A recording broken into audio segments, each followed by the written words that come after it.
ഇതുവരെ എബനേസറാ എന്നോട് കൂടെ.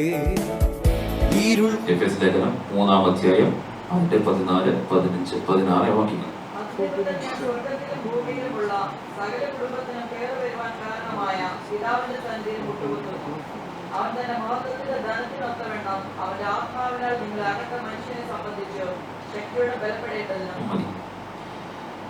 പൗലോസ് അപ്പോസ്തലൻ ദൈവസഭയിൽ എഫെസ്യ ലേഖനത്തിൽ 2-ാമത്തെ പ്രാർത്ഥനയായിട്ടാണ് നമുക്ക് ഇതിനെ കാണുവാൻ കഴിയുന്നെങ്കിലും വിശുദ്ധ വേദപുസ്തകം പഠിക്കുന്ന നമുക്ക് ഓരോരുത്തർക്കും അറിയാം, അതിമനോഹരമായ പ്രാർത്ഥന യേശു കർത്താവ് മത്തായി സുവിശേഷങ്ങൾ വായിച്ചു വരുമ്പോൾ നമുക്ക് കാണാൻ പറ്റും. യേശു കർത്താവ് ശിഷ്യന്മാരെ പഠിപ്പിച്ച 6-ാം അധ്യായം വായിച്ചു വരുമ്പോൾ കാണുന്നു, അതിമഹത്തായ ഒരു പ്രാർത്ഥന അവിടെ കാണുന്നു. വേദപണ്ഡിതന്മാരുടെ അഭിപ്രായത്തിൽ വേദപുസ്തകത്തിലെ അതിമഹത്തായ 2-ാമത്തെ പ്രാർത്ഥനയായിട്ട് പൗലോസ് അപ്പോസ്തലന്റെ പ്രാർത്ഥനകളെ നമുക്ക് കാണുവാൻ കഴിയുന്നുണ്ട്. ഒരു വിശ്വാസി ദൈവ പൈതൽ എങ്ങനെ പ്രാർത്ഥിക്കണമെന്നും എങ്ങനെ ആയിത്തീരണമെന്നും ഒക്കെ പൗലോസ് അപ്പോസ്തലൻ തന്റെ ലേഖനത്തിലൂടെ വ്യക്തമായി ദൈവസഭയെ ഓർപ്പിക്കും. ഈ 14-15 വാക്യങ്ങൾ വായിച്ചു വരുമ്പോൾ പ്രാർത്ഥനയെ കുറിച്ചുള്ള 4 കാര്യങ്ങൾ പൗലോസ് അപ്പോസ്തലൻ വ്യക്തമായി നമ്മളെ ഓർപ്പിച്ചുകൊണ്ടിരിക്കുന്നുണ്ട്. ഒന്ന്, പ്രാർത്ഥനയ്ക്ക് ഒരു പ്രത്യേക കാരണം, ഒരു ഉദ്ദേശ ലക്ഷ്യമുണ്ടായിത്തീരണം. ഞാൻ നിങ്ങൾ ദൈവസഭയിൽ പ്രാർത്ഥിക്കുമ്പോൾ ആ പ്രാർത്ഥനയ്ക്ക് ഒരു ഉദ്ദേശ ലക്ഷ്യമുണ്ടായിത്തീരണം. ഈ പൗലോസ് അപ്പോസ്തലൻ തന്നെ വിശുദ്ധ വേദപുസ്തക ലേഖനങ്ങൾ പഠിക്കുമ്പോൾ പൗലോസ് അപ്പോസ്തലൻ തന്റെ ജീവിതത്തിന്റെ ഒരു ആവശ്യത്തിന് വേണ്ടി ദൈവസഭയിൽ പ്രാർത്ഥിച്ചതായിട്ട് 2 കൊരിന്ത്യർ ലേഖനം 12-ാം അധ്യായത്തിന്റെ 7 മുതൽ വാക്യങ്ങൾ താഴോട്ട് വായിച്ചു വരുമ്പോൾ നമുക്ക് കാണാൻ കഴിയുന്നുണ്ട്. അതിമഹത്തായ ഒരു സ്റ്റേറ്റ്മെന്റ്, ഒരു ഉദ്ദേശ ലക്ഷ്യത്തോടു കൂടി പ്രാർത്ഥിക്കുന്ന ഒരു പ്രാർത്ഥന അവിടെ കാണാൻ കഴിയുന്നുണ്ട്. അത് പറഞ്ഞിങ്ങനെയാണ്: വെളിപ്പാടിന്റെ ആധിക്യത്താൽ ഞാൻ അതിയായി നിഗളിച്ചു പോകാതിരിക്കുവാൻ എനിക്ക് ജഡത്തിൽ ഒരു ശൂലം തന്നിരിക്കുന്നു. ഞാൻ നിഗളിച്ചു പോകാതിരിക്കേണ്ടത് തന്നെ കുത്തുവാൻ സാത്താന്റെ ദൂതനെ തന്നെ. അത് എന്നെ വിട്ടുപോകേണ്ടതിനും ഞാൻ 3 വട്ടം കർത്താവിനോട് അപേക്ഷിച്ചു. ഒരു ഉദ്ദേശ ലക്ഷ്യത്തോടു കൂടി പൗലോസ് അപ്പോസ്തലൻ ദൈവസന്നിധിയിൽ പ്രാർത്ഥിക്കുന്ന 3 വട്ടം പ്രാർത്ഥിച്ചു കഴിയുമ്പോൾ അതിന് താഴോട്ട് വാക്യങ്ങൾ വായിച്ചു വരുമ്പോൾ അതിന് ലഭിച്ച ആൻസർ, ഉത്തരം എന്താണെന്ന് അതിനകത്ത് കാണുന്നുണ്ട്. അപ്പൊ ഞാനും നിങ്ങളും ദൈവസന്നിധിയിൽ പ്രാർത്ഥിക്കുമ്പോൾ ഒരു ഉദ്ദേശ ലക്ഷ്യം പൗലോസ് അപ്പോസ്തലൻ ദൈവസഭയോട് പറയാണ്, നിങ്ങൾ പ്രാർത്ഥിക്കേണ്ടതിന് ഒരു ഉദ്ദേശ ലക്ഷ്യമുണ്ട്. ചുമ്മാ പ്രാർത്ഥിക്കുക. ഞാനും നിങ്ങൾ ദൈവസന്നിധിയിൽ പ്രാർത്ഥിക്കുന്ന ഒത്തിരി പ്രാർത്ഥന വിഷയങ്ങളുണ്ട്. നമ്മൾ ദൈവസഭയ്ക്കകത്ത് കടന്നു വന്നിരുന്ന് പ്രാർത്ഥിക്കുന്ന വിഷയങ്ങളുണ്ട്.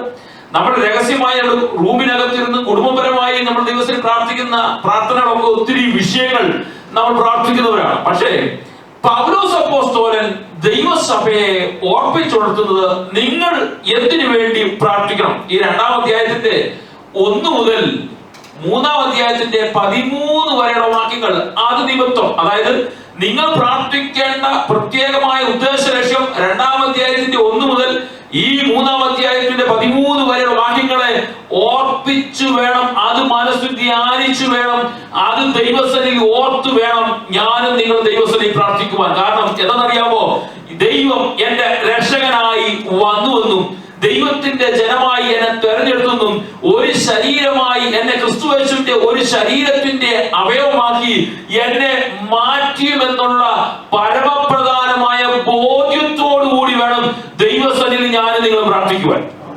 ഞാനും നിങ്ങൾ ദൈവസന്നിധിയിൽ പ്രാർത്ഥിക്കുമ്പോൾ നമ്മുടെ ഭൗതിക നന്മയേക്കാൾ, ഭൗതിക അനുഗ്രഹത്തെക്കാൾ മറ്റുള്ള ഇതര വിഷയങ്ങൾ പ്രാർത്ഥിക്കേണ്ടതല്ല പൗലോസ് അപ്പോസ്തലൻ പറയുന്നത്.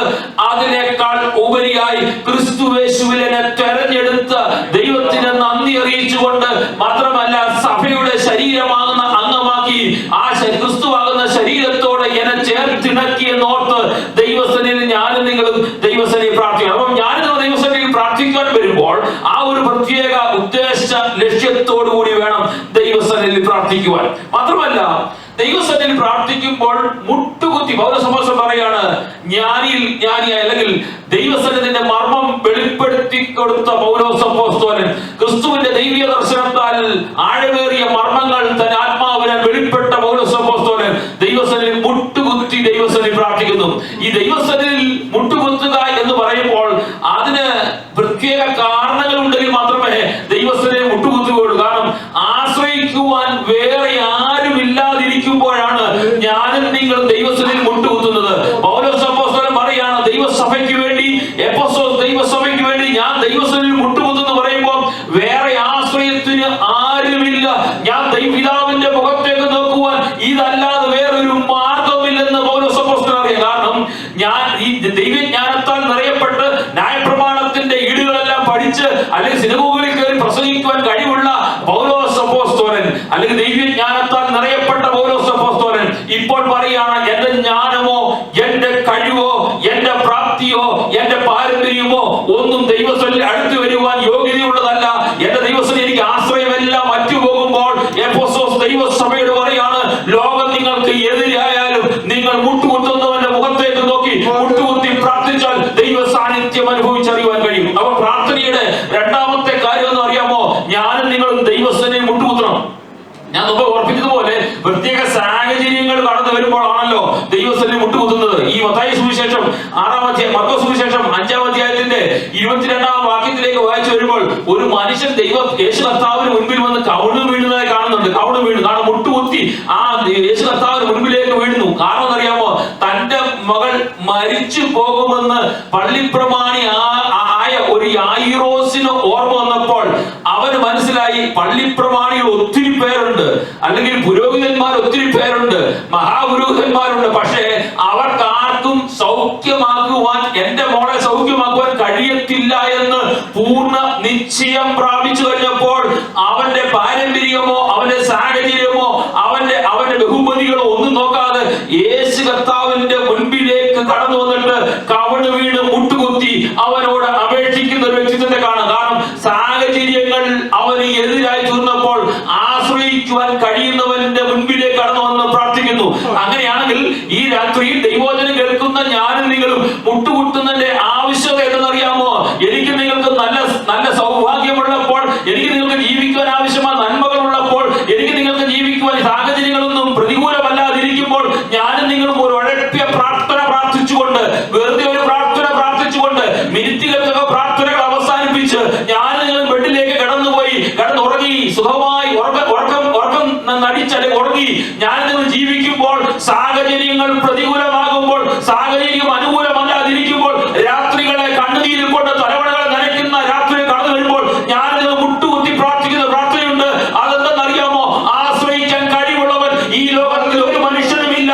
ആശ്രയിക്കാൻ കഴിവുള്ളവൻ എന്റെ കർത്താവ് മാത്രമാണ്. തിരിച്ചത് പ്രാപിക്കുന്നുകൊണ്ടാണ്. അങ്ങനെയാണെങ്കിൽ ഇന്ന് രാത്രിയിൽ എന്റെ പ്രിയ സഹോദരങ്ങളെ, എഫെസോസ് സഭയോട് ദൈവത്തിന്റെ ആത്മാവ് പറയാണ്, ഞാൻ നിങ്ങൾക്ക് വേണ്ടി മുട്ടുകുത്തി പ്രാർത്ഥിക്കുന്നു. അങ്ങനെയാണെങ്കിൽ വിശ്വാസികളായിരിക്കുന്ന ഞാനും നിങ്ങളും ദൈവസഭയ്ക്ക് വേണ്ടി, ദേശത്തിന് വേണ്ടി, ദൈവദാസന്മാർക്ക് വേണ്ടി, നമ്മുടെ കുഞ്ഞുങ്ങൾക്ക് വേണ്ടി ദൈവസഭയിൽ നമ്മുടെ രഹസ്യ പ്രാർത്ഥനയിലും നമ്മുടെ പരസ്യ പ്രാർത്ഥനയിലും പിതാവിനോട് മുട്ടുകുത്തി പ്രാർത്ഥിച്ചെങ്കിൽ ദൈവിക നന്മകൾ അനുഭവിച്ചറിയുവാൻ കഴിയും. താഴോട്ട് പൗലോസ് അപ്പോസ്തലൻ താഴോട്ട് ദൈവസഭയെ ഓർപ്പിക്കുന്നത് അറിയാമോ? പ്രാർത്ഥിക്കുമ്പോൾ പിതാവിനെ അഭിസംബോധന ചെയ്തു വേണം പ്രാർത്ഥിക്കുവാൻ. കാരണം യേശു ക്രിസ്തു ലോകത്തിലേക്ക് വന്നത് എന്താണെന്ന് തെളിയിക്കാൻ പിതാവിന്റെ സന്നിധിയിലേക്ക് അടുത്ത് ചെല്ലുന്ന ആ രംഗം നമുക്കറിയാം. കാരണം മനുഷ്യന് അതുവരെ ദൈവവുമായിട്ടുള്ള ബന്ധത്തിൽ അവർ വിദൂരതയിലായിരുന്നു. അവരുടെ കാഴ്ചപ്പാടുകൾക്ക് വ്യത്യസ്തതയുണ്ടായിരുന്നു. പക്ഷേ യേശു കർത്താവ് വന്നപ്പോൾ ദൈവം ലോകത്തെ സ്നേഹിക്കുന്നു, മനുഷ്യരെ സ്നേഹിക്കുന്നു, എന്നെ നിങ്ങളെ സ്നേഹിക്കുന്നു എന്ന് യേശു കർത്താവ് മുഖാന്തരമായിട്ട് വെളിപ്പെടുത്തി കൊടുത്തു. അതുകൊണ്ടാണല്ലോ ഈ യോഹന്നാന്റെ സുവിശേഷം 11-ാം അധ്യായത്തിന്റെ 41-42 വാക്യങ്ങൾ വായിച്ചു വരുമ്പോൾ യേശു കർത്താവ് ലാസറിന്റെ കല്ലറയിൽ പോയിട്ട് പറയുന്ന ഒരു കാര്യമുണ്ട്. എന്താണെന്നറിയാമോ? അവർ കല്ല് നീക്കി യേശു മേലോട്ട് നോക്കി, പിതാവേ, നീ എന്റെ അപേക്ഷ കേട്ടതിനാൽ ഞാൻ നിന്നെ വാഴ്ത്തുന്നു. നീ എപ്പോഴും എന്റെ അപേക്ഷ കേൾക്കുന്നുവെന്ന് ഞാൻ അറിഞ്ഞിരിക്കുന്നു. എങ്കിലും നീ എന്നെ അയച്ചു എന്നും ചുറ്റും നിൽക്കുന്ന പുരുഷാരം വിശ്വസിക്കേണ്ടതിന് അവരുടെ നിമിത്തം ഞാൻ ഇത് പറയുന്നു എന്ന് പറഞ്ഞു. കാരണം പിതാവുമായിട്ടുള്ള ഒരു ബന്ധം സ്ഥാപിച്ച് എനിക്ക് നിങ്ങൾക്കും പ്രാർത്ഥിക്കുവാൻ കഴിയണം. പലപ്പോഴും ഈ പ്രാർത്ഥിക്കുമ്പോൾ ഞാൻ നിങ്ങൾ പലരുടെയും അടുത്തു പോയിരുന്നു പ്രാർത്ഥിക്കുന്നത് അറിയാമോ? ഈ പിതാവുമായിട്ടുള്ള ബന്ധം എനിക്ക് നിങ്ങൾക്ക് സ്ഥാപിക്കാൻ കഴിയാത്തത് കൊണ്ടാണ് നമ്മുടെ പ്രാർത്ഥനകൾ മാറിപ്പോകുന്നു. പലരെയും കൊണ്ടും പ്രാർത്ഥിപ്പിക്കുന്നു, അല്ലെങ്കിൽ ഞാൻ നിങ്ങൾ പലരോട് പ്രാർത്ഥിക്കാൻ പറയുന്നു. ഞാനും എന്റെ പിതാവുമായിട്ട്, ഈ ലോകത്തിലെ എന്റെ പിതാവുമായിട്ട് വ്യക്തിപരമായി ഒരു ബന്ധമുണ്ടെങ്കിൽ എനിക്ക് നേരിട്ട് എന്റെ പിതാവിനോട് പറയാം, എന്റെ പിതാവിനെ എന്നോട് പറയാം. കാരണം ഞങ്ങൾ നേരിട്ടൊരു ബന്ധമുണ്ട്, എപ്പോഴും കമ്മ്യൂണിക്കേഷൻ ഉണ്ട്. പക്ഷെ ഞാനും എന്റെ പിതാവുമായിട്ട് ബന്ധമൊന്നും സ്ഥാപിക്കാൻ കഴിയുന്നില്ലെങ്കിൽ എന്റെ പിതാവിനോട് എനിക്ക് പറയേണ്ട ആവശ്യങ്ങൾ മറ്റുള്ളവരെ ഏൽപ്പിക്കും. എന്നറിയാമോ? അവര് പോയി പറയുവാൻ വേണ്ടി. എന്റെ പിതാവുമായിട്ട് ഒരു ബന്ധം എനിക്ക് അഭിസംബോധന ചെയ്യുവാൻ കഴിയുമെങ്കിൽ ആരുടെയും ബന്ധം വേണ്ട. എന്റെ പ്രിയ സഹോദരങ്ങളെ, ഞാനും നിങ്ങൾ നമ്മുടെ പ്രാർത്ഥനയിൽ പുതുക്കേണ്ടത് എന്തെന്നറിയാമോ? പിതാവിനോടുള്ള ബന്ധത്തിൽ ഞാൻ നിങ്ങളും ആയിരിക്കുന്നുണ്ടെങ്കിൽ ദൈവ ആലോചനയാൽ നമ്മളെ നിറയ്ക്കുന്ന ദൈവ സാന്നിധ്യം നമ്മുടെ ദൈവസഭയിലും നമ്മുടെ കുടുംബങ്ങളിലും വ്യാപരിച്ചെടുക്കുവാൻ കഴിയും. ഇത് സ്ഥാപിച്ചെടുക്കുവാൻ കഴിയുന്നില്ലെങ്കിലാണ് പലപ്പോഴും ഞാനും നിങ്ങളും പലരെയും ആശ്രയിക്കുന്ന കാര്യം തിരിച്ചറിഞ്ഞ് കർത്താവിനെ മഹത്വപ്പെടുത്തിയെടുക്കുവാൻ കഴിയണം. മാത്രമല്ല, പൗലോസ് അപ്പോസ്തലൻ 4-ാമത്തെ സ്റ്റേറ്റ്മെന്റ്, പ്രാർത്ഥനയുടെ ബന്ധത്തിൽ 4-ാമത്തെ സ്റ്റേറ്റ്മെന്റ്, മുഴു കുടുംബത്തിനും വേണ്ടി പ്രാർത്ഥിക്കുന്നു. എല്ലാവർക്കും വേണ്ടി പ്രാർത്ഥിക്കുന്നു. ചില വ്യക്തികൾക്ക് വേണ്ടി മാത്രമല്ല, ചില ആളുകൾക്ക് വേണ്ടി മാത്രമല്ല, സകല ജനത്തിനും ദൈവവചനത്തിന്റെ അടിസ്ഥാനത്തിൽ രക്ഷിക്കപ്പെട്ട് സ്നാനപ്പെട്ട് ദൈവമുമ്പിൽ നിൽക്കുന്ന ഈ ലോകത്തിലെ സകലർക്ക് വേണ്ടി പ്രാർത്ഥിക്കുന്ന ഒരു പൗലോസ് അപ്പോസ്തലനെ അവിടെ കാണുവാൻ കഴിയും. മാത്രമല്ല, പാട്ടെ, ഇനി ഒരു 7 റിക്വസ്റ്റുകളാണ് പൗലോസ് അപ്പോസ്തലനെ തുടർന്നുള്ള വാക്യത്തിൽ നമുക്ക് കാണുവാൻ കഴിയുന്നത്. പരിശുദ്ധാത്മാവിന്റെ അല്ലെങ്കിൽ ദൈവസഭയിൽ പ്രാർത്ഥിക്കുന്ന 7 റിക്വസ്റ്റുകൾ. അതിലെ ആദ്യത്തെ റിക്വസ്റ്റ്, അഭ്യർത്ഥന അല്ലെങ്കിൽ പ്രാർത്ഥന എന്ന് പറയുന്നത് ശക്തിക്കായി, ദൈവാത്മാവിന്റെ ശക്തിക്കായി പൗലോസ് അപ്പോസ്തലൻ പ്രാർത്ഥിക്കുന്ന 16-ാം വാക്യമാണ്. ദൈവാത്മാവിന്റെ ശക്തിക്കായി അല്ലെങ്കിൽ പരിശുദ്ധാത്മാവിന്റെ ശക്തിക്കായി പ്രാർത്ഥിക്കുന്നു. കാരണം പൗലോസ് അപ്പോസ്തലൻ പറയാണ്, പരിശുദ്ധാത്മാവിന്റെ ശക്തി നിങ്ങൾ പ്രാപിച്ചിരിക്കണം. എഫെസോസ് ദൈവസഭ വിശ്വാസികൾ അല്ലെങ്കിൽ ഈ കാലഘട്ടത്തിൽ ജീവിച്ചിരിക്കുന്ന ഞാനും നിങ്ങളും പരിശുദ്ധാത്മാവിന്റെ ശക്തി പ്രാപിച്ചിരിക്കണം. പരിശുദ്ധാത്മാവിന്റെ ശക്തി എന്ന് പറഞ്ഞാൽ ഈ കാലഘട്ടത്തിൽ കാട്ടിക്കൂട്ടുന്ന കോപ്രായങ്ങളെ അല്ല പരിശുദ്ധാത്മാവിന്റെ ശക്തി എന്ന് പറയുന്നത്. ഈ കാലഘട്ടത്തിൽ അനേകർ പരിശുദ്ധാത്മാവാണെന്ന് പറഞ്ഞുകൊണ്ട് പല രീതികളിലും പല പല പല സ്റ്റേജുകളിലും തിമിർത്ത് ആടുമ്പോൾ അത് പരിശുദ്ധാത്മാവിന്റെ ശക്തിയല്ല, അത് ഒരുപക്ഷെ ജഡത്തിന്റെ ശക്തിയായിരുന്നേക്കാം. പക്ഷേ പരിശുദ്ധാത്മാവിന്റെ ശക്തിയാണ് എന്താണെന്ന് ഈ പൗലോസ് അപ്പോസ്തലൻ തുടർന്നുള്ള വാക്യങ്ങളിൽ നമ്മളെ വ്യക്തമായി മനസ്സിലാക്കി എടുക്കുവാൻ കഴിയുന്നുണ്ട്. പരിശുദ്ധാത്മാവ്, ഒന്ന്, പരിശുദ്ധാത്മാവ് എന്ന് പറയുമ്പോൾ അത് ശക്തമാക്കുന്ന ശക്തിയാണ്. ശക്തമാക്കുന്ന ഏത് സാഹചര്യത്തിലും പിടിച്ചു നിൽക്കുവാൻ കഴിവുള്ള ഒരു ദൈവകൃപ. ഞാൻ നിങ്ങൾ കേൾക്കുന്ന പ്രിയ സഹോദരങ്ങളെ, പരിശുദ്ധാത്മാവിന്റെ ശക്തി പ്രാപിച്ച ഒരുത്തന് ജീവിത സാഹചര്യത്തിൽ ഏത് കഠിന വേദന കടന്നു വന്നാലും, ജീവിത സാഹചര്യത്തിന് ഏത് ദുഷ്ടമായ അല്ലെങ്കിൽ ജീവിതത്തിൽ സഹിക്കുവാൻ കഴിയാത്ത വേദന കടന്നു വരുമ്പോഴും അവിടെ പിടിച്ചു നിർത്തുവാൻ കഴിയണമെങ്കിൽ ഞാനും നിങ്ങൾ ഈ പരിശുദ്ധാത്മാവിന്റെ ശക്തമാക്കുന്ന ശക്തി പ്രാപിച്ചെടുക്കണം. ഇന്ന് സ്റ്റേജുകളിൽ ഇരുന്നുകൊണ്ട് ദൈവാത്മാവിന്റെ ശക്തിയാണെന്ന് പറഞ്ഞിട്ട് വെളിയിലേക്ക് പോകുന്നവർക്ക് ജീവിതത്തിനകത്ത് അനുഭവിക്കാൻ കഴിയാത്ത വേദന വരുമ്പോൾ പിന്മാറി പോകുന്നുണ്ടെങ്കിൽ അവരാരും പ്രാപിച്ചത് ഈ പരിശുദ്ധാത്മാവിന്റെ ശക്തിയല്ല, ജഡത്തിന്റെ ശക്തിയാണ്. അതുകൊണ്ടാണല്ലോ ഈ പ്രവർത്തിയുടെ പുസ്തകം ഈ 1-ാം അധ്യായത്തിന്റെ 8-ാം വാക്യം വായിച്ചു വരുമ്പോൾ അവിടെ പറയുന്ന ഒരു വാക്കുണ്ട്, എന്നാൽ പരിശുദ്ധാത്മാവ് നിങ്ങളുടെ മേൽ വരുമ്പോൾ നിങ്ങൾ ശക്തി ലഭിച്ചിട്ട് യെരൂശലേമിലും യഹൂദിയിലും എല്ലായിടത്തും ശമരിയിലും ഭൂമിയുടെ അറ്റത്തോളം എന്റെ സാക്ഷികളാകും. കാരണം ഈ ശക്തി പ്രാപിച്ചെങ്കിൽ മാത്രമേ പത്രോസിനോട് പറയുക നിനക്ക് മുന്നോട്ട് പോകാൻ കഴിയുള്ളൂ. കാരണം യേശു കർത്താവിന്റെ ക്രൂശിലെ മരണത്തിന് മുമ്പിൽ പതറിപ്പോയ പത്രോസിന് ദൈവാത്മാവ് പ്രാപിച്ചെങ്കിൽ മാത്രമേ 11 പേരോട് എഴുന്നേറ്റ് നിന്ന് ദൈവാത്മാവിന്റെ ശക്തിയോട് പ്രസംഗിക്കുമ്പോൾ 3000-ഓളം പേർ രക്ഷിക്കപ്പെടുവാൻ കഴിയുള്ളൂ. ഞാനും നിങ്ങളും ദൈവസന്നിധിയിൽ പതറിപ്പോകാതിരിക്കണമെങ്കിൽ ഈ പരിശുദ്ധാത്മാവിന്റെ ശക്തി പ്രാപിക്കണം. പാട്ടിന്റെ അവസാനം പറഞ്ഞു പോകുന്ന ആത്മാവിന്റെ ശക്തിയല്ല ഈ ശക്തി എന്ന് പറയുന്നത്. ഈ പരിശുദ്ധാത്മാവിന്റെ ശക്തി പ്രാപിച്ചു കഴിയുമ്പോൾ എനിക്ക് നിങ്ങൾക്ക് ജീവിതത്തിനകത്ത് വേദനിക്കുന്ന അനുഭവം ഉണ്ടാകുമ്പോഴും, പ്രാർത്ഥിച്ചിട്ട് മറുപടി ലഭിക്കാതിരിക്കുമ്പോഴും, ദൈവസന്നിധിയിൽ കരഞ്ഞിട്ട് മറുപടി ലഭിക്കാതിരിക്കുമ്പോഴും ഈ ശക്തി അകത്ത് വ്യാപരിക്കുന്നുണ്ടെങ്കിൽ കർത്താവിന്റെ വചനമായി പോകുവാനുള്ള ആ ഉന്മേഷവും ആവേശവും ഉണ്ടാകുവാൻ ഇടവരും. അതുകൊണ്ടാണ് പറയുന്നത്, ഈ പരിശുദ്ധാത്മാവിന്റെ ശക്തി ലഭിച്ചിട്ട് നീ ഭൂമിയുടെ അറ്റത്തോളം പോയി എന്റെ സാക്ഷികളാകും. കാരണം ഈ ദൈവാത്മാവ് പ്രാപിച്ചെങ്കിൽ മാത്രമേ വേദനയിലൂടെ കടന്നു പോകുള്ളൂ, കർത്താവിന്റെ സാക്ഷിയായി തീരുവാൻ കഴിയുള്ളൂ. വേദനയിലൂടെ കടന്നു പോകുമ്പോൾ കർത്താവിന്റെ സാക്ഷിയാകുവാൻ കഴിയുന്നില്ലെങ്കിൽ, ഞങ്ങളുടെ പ്രിയ സഹോദരങ്ങളെ, നമ്മുടെ ദൈവസഭയിലുള്ള അനേകർക്ക് ജീവിതത്തിനകത്ത് വേദന ഉണ്ടാകുമ്പോൾ അവരെ പിടിച്ചു നിർത്തുന്ന ഈ ശക്തിയാണ്, മാനുഷ്യ ശക്തിയല്ല. എനിക്ക് നിങ്ങൾക്ക് വേദന ഉണ്ടാകുമ്പോൾ നമ്മളെ പിടിച്ചു നിർത്തുന്നത് നമ്മുടെ സ്വന്തം ശക്തി കൊണ്ടല്ല.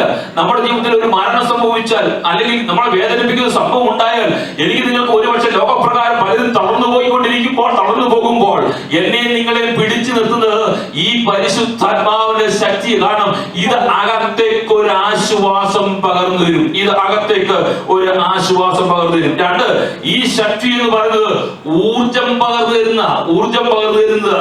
പൗലോസ് അപ്പോസ്തലൻ പറയാണ്, ഈ ശക്തി, ഊർജം പകർന്നു തരുന്ന ശക്തി നിങ്ങൾ പ്രാപിച്ചെടുക്കണം. അതുകൊണ്ടാണല്ലോ ഞാൻ മുമ്പ് ഓർപ്പിച്ചതുപോലെ 2 കൊരിന്ത്യർ ലേഖനം 12-ാം അധ്യായത്തിന്റെ 9 മുതൽ 7 മുതൽ താഴോട്ടുള്ള വാക്യങ്ങൾ വായിച്ചു വരുമ്പോൾ പൗലോസ് അപ്പോസ്തലൻ ദൈവസന്നിധിയിൽ പ്രാർത്ഥിക്കുന്ന പ്രാർത്ഥനയുണ്ട്. എന്റെ ശൂലം ഒന്ന് മാറ്റി തരണം. പക്ഷേ ആ ശൂലത്തിന്, പ്രാർത്ഥനയ്ക്ക് ഒരു മറുപടി ലഭിച്ചില്ല.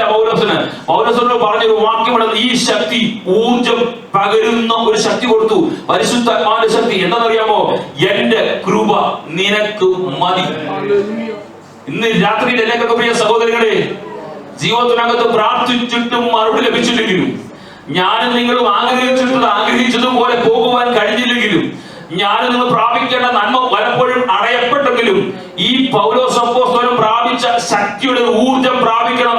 അത് കേൾക്കണമെങ്കിൽ പൗലോസ് മുമ്പ് പറഞ്ഞതുപോലെ മുഴങ്കാലുകളെ മടക്കിയിട്ട് സർവശക്തിയുടെ ദൈവത്തിന്റെ മുഖത്തേക്ക് നോക്കിയിട്ട് എന്റെ ജീവിതത്തിനകത്ത് അനുഭവിക്കുന്ന വേദന മാറ്റിത്തരാമോ എന്ന് ചോദിക്കുമ്പോൾ കർത്താവിന്റെ സന്നിധിയിൽ ഒരു മറുപടി ലഭിക്കും. എന്തെന്നറിയാമോ?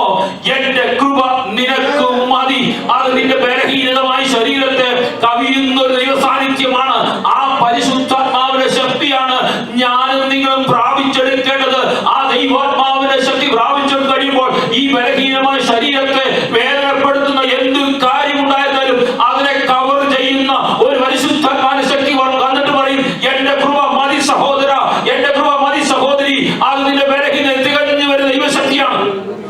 പൗലോസ് പറയാണ്, അതാണ് എന്റെ ഊർജം എന്ന് പറയുന്നത്. ദൈവാത്മാവിനാൽ ഞാൻ പ്രാപിച്ചെടുത്തൊരു ഊർജമുണ്ട്.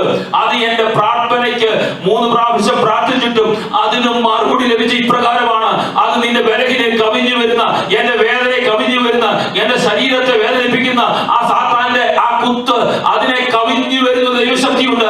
ആ ശക്തി ഞാനും നിങ്ങളും പ്രാപിച്ചെടുക്കുവാൻ കഴിഞ്ഞെങ്കിൽ ദൈവാത്മാവിനാൽ നീ ജീവിച്ചെടുക്കുവാൻ കഴിയും. ആ ശക്തി പ്രാപിച്ചെടുക്കുവാൻ കഴിയുന്നില്ലെങ്കിൽ ഞാനും നിങ്ങൾ ഈ ലോകത്തിന്റെ മോഹത്തിന് വേണ്ടിയും ഈ ലോകത്തിന്റെ ഇഷ്ടങ്ങൾക്ക് വേണ്ടി ജീവിക്കുന്നവരായി മാറും. കാരണം ആ പരിശുദ്ധാത്മാവിന്റെ ശക്തിയാണ് ദിനംതോറും ഞാനും നിങ്ങളും പ്രാപിച്ചെടുക്കേണ്ടത്. മൂന്നാമത് പറയുന്നത്, ഈ പരിശുദ്ധാത്മാവിന്റെ ശക്തി വിശ്വാസിയെ ദിനംതോറും വഴി നടത്തുന്നതും അവനെ ശക്തിപ്പെടുത്തുന്നതുമായ ശക്തിയാണ്. അപ്പൊ ഞാനും നിങ്ങളും പരിശുദ്ധാത്മാവിന് നിറവ്, ദൈവദാസന്മാർ ദിനംതോറും ദൈവസഭയിൽ നിങ്ങളെല്ലാവരും പരിശുദ്ധാത്മാവിനാൽ നിറയണമെന്ന് പറയുന്നതിന്റെ കാരണം അറിയാമോ? ഈ ദൈവാത്മാവിന്റെ ശക്തി നിറഞ്ഞു കഴിഞ്ഞാൽ എന്നെ നിങ്ങളെയും വഴി നടത്തുന്ന ഒരു ദൈവാത്മാവിന്റെ ശക്തിയാണ്. കാരണം ഇത് ജഡസ്വഭാവത്തിൽ നിന്ന് നമ്മളെ മാറ്റി നിർത്തുന്ന ഒരു ശക്തിയാണ്. ആന്തരികമായി ഞാൻ നിങ്ങൾ ദൈവസന്നിധിയിൽ പ്രാപിച്ചെടുക്കുന്ന പരിശുദ്ധാത്മാവിന്റെ ശക്തി, ഈ ശക്തിയുടെ വലിപ്പം തിരിച്ചറിഞ്ഞ് വേണം ദൈവസന്നിധിയിൽ നിൽക്കുവാൻ. ഈ ശക്തി അകത്തേക്ക് കയറി കഴിഞ്ഞപ്പോൾ എന്ത് സംഭവിക്കും? പഴയ മനുഷ്യൻ മരിച്ചു, അവന്റെ ശരീരത്തിനകത്ത് ജഡസ്വഭാവം എല്ലാം മാറി. അവൻ ജഡസ്വഭാവം മാറി കഴിയുമ്പോൾ ഈ പരിശുദ്ധാത്മാവ് അവന്റെ അകത്തേക്ക് കയറിയുമ്പോൾ അവനൊരു ആത്മീയനായി മാറുവാൻ കഴിയും. അപ്പോൾ എന്റെ സഹോദരങ്ങളെ, ഈ പരിശുദ്ധാത്മാവിന്റെ ശക്തി എന്നിലും നിങ്ങളിലും അനുഭവിച്ചറിയുവാൻ കഴിയുന്നുണ്ടെങ്കിൽ ഞാനും നിങ്ങളും ദൈവസഭയിൽ വരുമ്പോൾ ഏത് ആത്മാവിനാലാണ് ഭരിക്കുന്നത് നമുക്ക് തിരിച്ചറിയാൻ കഴിയും. കാരണം അകത്തു വ്യാപരിക്കുന്നത് പരിശുദ്ധന്റെ ആത്മാവ്, മാനുഷ്യാത്മാവല്ല. ഈ മാനുഷ്യാത്മാവ് ദൈവത്തിൽ കടന്നു വരുമ്പോൾ ഞാനും നിങ്ങളും ദൈവീയ ആത്മീയ അനുഗ്രഹങ്ങളാൽ നിറയപ്പെടുവാൻ കഴിയും. അതുകൊണ്ടാണ് ഈ 1-ാം അധ്യായത്തിന്റെ മുന്നോട്ടുള്ള അധ്യായങ്ങൾ നമ്മൾ പഠിച്ചു വരുമ്പോൾ 1-ാം അധ്യായത്തിന്റെ താഴോട്ടുള്ള വാക്യങ്ങൾ പറയുമ്പോൾ ആത്മീയ അനുഗ്രഹത്തെ കുറിച്ച്, ബ്ലെസ്സിങ്ങിനെ കുറിച്ച് പറയുന്നുണ്ട്. ആ അനുഗ്രഹം, ഈ ആത്മീയ അനുഗ്രഹം പ്രാപിക്കുമ്പോൾ അത് നമ്മളെ, ഈ പരിശുദ്ധാത്മാവിന്റെ ശക്തി ഞാനും നിങ്ങളും പ്രാപിച്ചു കഴിയുമ്പോൾ നമ്മളെ ചുറ്റി വളയുന്നത് ദൈവാത്മാവായിരിക്കും.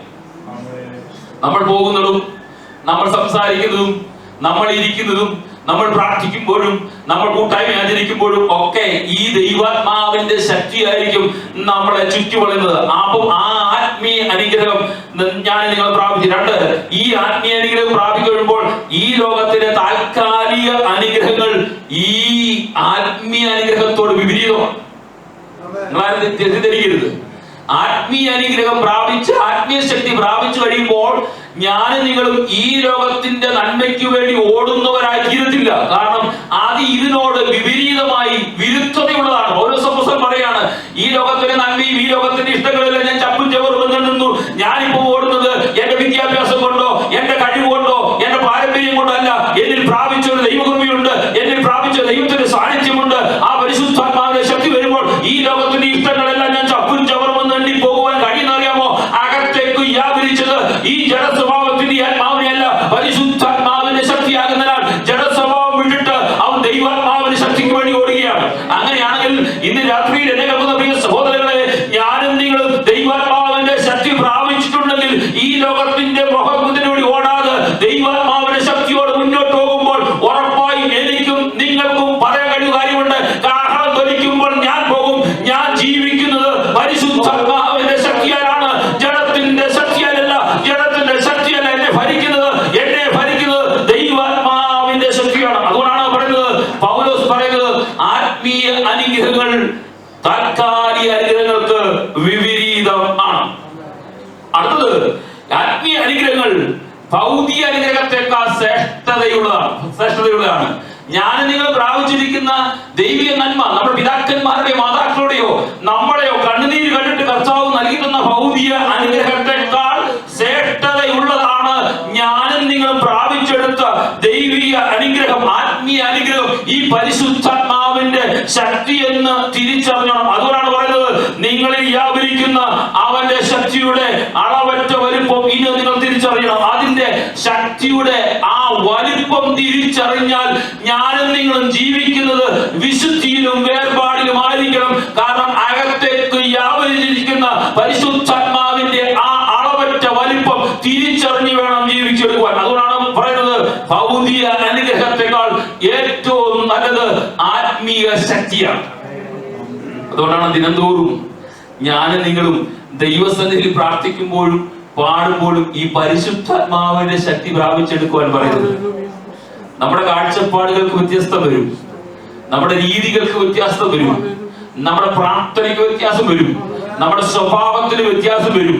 കാരണം അകത്തേക്ക് വ്യാപരിക്കുവാൻ കഴിയുന്ന പരിശുദ്ധാത്മാവിന്റെ സാന്നിധ്യം അകത്തേക്ക് വ്യാപരിച്ചു വരുമ്പോൾ ദിനംതോറും നമ്മുടെ രീതികളെല്ലാം മാറി ദൈവാത്മാവിനാൽ നയിക്കപ്പെടുന്നവരായി നമ്മൾ മാറും. കാരണം ഇത് ആത്മീയ അനുഗ്രഹം ക്രിസ്തുവിനാൽ മാത്രം ലഭിക്കുന്നതാണ്. ലോകത്തിൽ ഒരു മനുഷ്യൻ തരുവാൻ കഴിയുന്നുള്ളതല്ല ഈ ആത്മീയ അനുഗ്രഹം എന്ന് പറയുന്നത്. ആത്മീയ അനുഗ്രഹം ഇന്ന് നമ്മൾ കാണുന്ന പലരും പരിശുദ്ധാത്മാവിന്റെ പേരിൽ പല അനുഗ്രഹങ്ങളും വിളിച്ചു പറയുമ്പോൾ, എന്റെ പ്രിയ സഹോദരങ്ങളെ, പൗലോസ് പറയുന്ന ദൈവീയ അനുഗ്രഹത്തെ കുറിച്ച്, ആത്മീയ അനുഗ്രഹത്തെ കുറിച്ച് 2-ാം അധ്യായത്തിൽ 1 മുതൽ 13 വരെയുള്ള കാര്യങ്ങൾ വായിച്ചു വന്നിട്ടാണ് പൗലോസ് അവസാന ഒരു വാക്ക് പറയുന്നുണ്ട്. എന്നാൽ നാം ചോദിക്കുന്നതിനും നനയ്ക്കുന്നതിനും അത്യന്തപരമായി നമ്മൾ വ്യാപരിക്കുന്ന കഴിയുന്ന ശക്തി നമ്മളെ ശക്തീകരിക്കുന്നു. കാരണം അറിയാമോ, ഇത് നമ്മളിൽ വ്യാപരിക്കുന്നത് നമ്മൾ ചോദിക്കുന്നതിനേക്കാൾ ഉപരിയായി തരുവാൻ കഴിയുള്ള, അല്ലെങ്കിൽ 2-ാം അധ്യായത്തിന്റെ 1 മുതൽ 3-ാം അധ്യായത്തിന്റെ 13 വരെയുള്ള വാക്യത്തിൽ പറഞ്ഞിട്ടുള്ള ആ കാര്യത്തെക്കാൾ കൂടുതൽ നിങ്ങൾക്ക് തരുവാൻ കഴിയുന്ന ഒരുവന്റെ ശക്തി തിരിച്ചറിഞ്ഞോണം.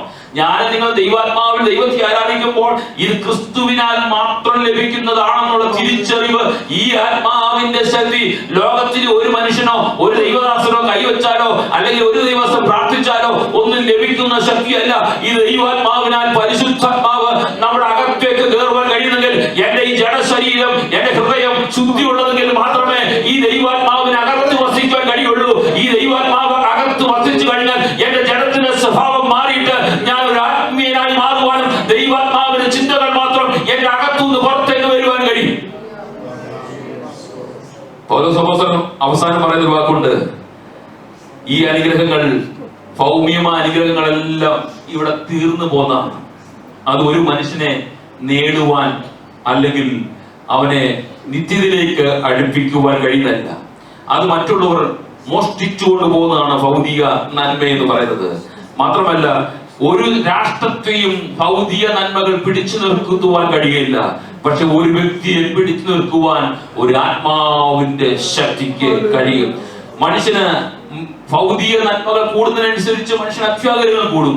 പക്ഷെ ആ ആത്മീയ ജീവിതത്തിനകത്ത് പരിശുദ്ധാത്മാവിന്റെ ശക്തി കടന്നു വന്നാൽ അവന്റെ ജീവിതത്തിനകത്ത് ഈ ഭൗതികതയിലുള്ള അത്യാഗ്രഹം അവന്റെ ജീവിതത്തിനകത്ത് മാറിപ്പോകുവാൻ കഴിയും. ഞാൻ വേഗം കടന്നു പോകട്ടെ. അടുത്തത് പറയുന്നത് പരിശുദ്ധാത്മാവ് നമ്മുടെ അകത്തേക്ക് കടന്നു വരുമ്പോൾ, നാലാമത്തെ കാര്യം, പരിശുദ്ധാത്മാവ് നമ്മുടെ അകത്തേക്ക് കടന്നു വരുമ്പോൾ ആ ജയിക്കുന്ന ഒരു ശക്തിയുടെ ഉറവിടമായി പരിശുദ്ധാത്മാവ് മാറും.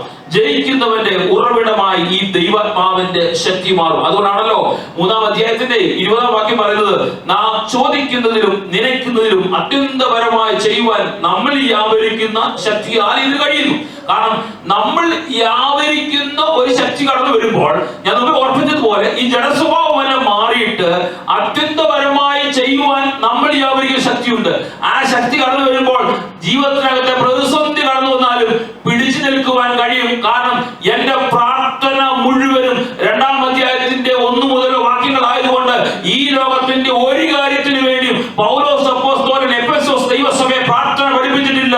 അവൻ പഠിപ്പിച്ചത് മുഴുവനും നിത്യതയ്ക്ക് വേണ്ടിയും എങ്ങനെ നിങ്ങൾ ആയിത്തീരണമെന്നും എപ്രകാരമായി തീരണമെന്നും എപ്രകാരം ദൈവസഭയായിരിക്കണമെന്നും ഒക്കെ ഓർപ്പിച്ചുണർത്തിയെങ്കിൽ ഞാനും നിങ്ങളും ദൈവസഭയിൽ ജയിച്ചവരായി പരിശുദ്ധാത്മാവിന്റെ ശക്തി പ്രാപിക്കണമെങ്കിൽ ഞാനും നിങ്ങളും ചെയ്യേണ്ടതും അതുമാത്രമാണ്.